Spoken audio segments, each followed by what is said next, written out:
ನಮಸ್ಕಾರ ಗೈ ಜೋಫುಲ್ ಕಾರ್ಗೆ ಸ್ವಾಗತ. ಯಾರ್ಯಾರು ಕಸ್ಟಮರ್ಸು ಬಿಲೋ 5 ಲ್ಯಾಕ್ಸು 7 ಸೀಟರ್ ನೋಡ್ತಾ ಇದ್ದಾರೆ ಅವ್ರಿಗೆ ಬೆಸ್ಟ್ ಆಪ್ಷನ್ ಅಂತ ಹೇಳ್ಬೋದು. ಅದು 15-16 ಮಾಡಲು ಡೀಸೆಲ್ ಗಾಡಿ, ಅದು ಬೆಸ್ಟ್ ಮೈಲೇಜು ಕೊಡುತ್ತೆ. ಗಾಡಿ ಸಕ್ಕತ್ತಾಗಿ ಬ್ರ್ಯಾಂಡ್ ನ್ಯೂ ಥರ ಇದೆ.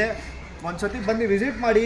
Almost 5 lakhs below budget 15-16 second owner ಬರುತ್ತೆ. ಒಂದು ಸತಿ ಗಾಡಿ ತೋರಿಸ್ಕೊಡ್ತೀನಿ ಬನ್ನಿ. ಅದು ಅವ್ರ ಬಾಡಿ ಲೈನ್ ನೋಡ್ಬೋದು, ತುಂಬ ಚೆನ್ನಾಗಿ ಮೇಂಟೈನ್ ಮಾಡಿದ್ದಾರೆ. ಅದು ಸಹ ಆಲ್ಮೋಸ್ಟ್ 7 ಸೀಟರಲ್ಲಿ ಬರುತ್ತೆ. ಇಂಟೀರಿಯರ್ ಎಲ್ಲ ನೋಡ್ಬೋದು, ಬಾಡಿ ಲೈನ್ ಕೂಡ ತುಂಬ ನೀಟಾಗಿ ಮೇಂಟೈನ್ ಮಾಡಿದ್ದಾರೆ. ಮುಂದೆ ನೋಡ್ಕೊಳ್ಳಿ, ಆಡಿಯೋ ಕಂಟ್ರೋಲ್ ಎಲ್ಲ, ಸ್ಟೇರಿಂಗ್ ಎಲ್ಲ ಬಂದುಬಿಡುತ್ತೆ. Music system, AC, power windows, power steering. Back side ವ್ಯೂನು ನೋಡ್ಬೋದು ನೀವು ಆರಾಮಾಗಿ. ಲೆದರ್ ಸೀಟ್ಸ್ ಎಲ್ಲ ಹಾಕಿದ್ದಾರೆ. ಗಾಡಿ ತುಂಬ ಚೆನ್ನಾಗಿ ಮೇಂಟೈನ್ ಮಾಡಿದ್ದಾರೆ. ಬ್ಯಾಕ್ ವ್ಯೂನು ನೋಡ್ಬೋದು, ತುಂಬ ಸ್ಪೇಷಿಯಸ್. ಡಿಕ್ಕಿ ಸ್ಪೇಷಿಯಸ್ಸು ಇದೆ ನೋಡ್ಬೋದು.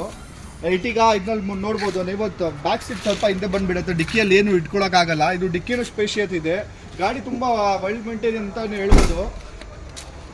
ಪ್ರೈಸಿಂಗು ಅಷ್ಟೇ, ಬರೀ 4,75,000 ಹೇಳ್ತಾ ಇದ್ದೀನಿ. ಅದರಲ್ಲಿ ಸ್ಲೈಡ್ಲಿ ನೆಗೋಷಿಯಬಲ್ ಮಾಡಿಕೊಡೋಣ. 15-16 ಅದು ಡೀಸೆಲ್ ಗಾಡಿ, ಯಾರು ಕೊಡಲ್ಲ. ಒಳ್ಳೆ ಪ್ರೈಸ್ ಕೊಡ್ತಾ ಇದ್ದೀವಿ. ಜೋಯ್ಫುಲ್ ಕಾರ್ಸ್ಗೆ ವಿಸಿಟ್ ಮಾಡಿ. ಆಲ್ ಓವರ್ ಕರ್ನಾಟಕ ಲೋನ್ ಬೇಕಾದ್ರೆ ಲೋನ್ ಮಾಡಿಸ್ಕೊಡ್ತೀವಿ. Thank you.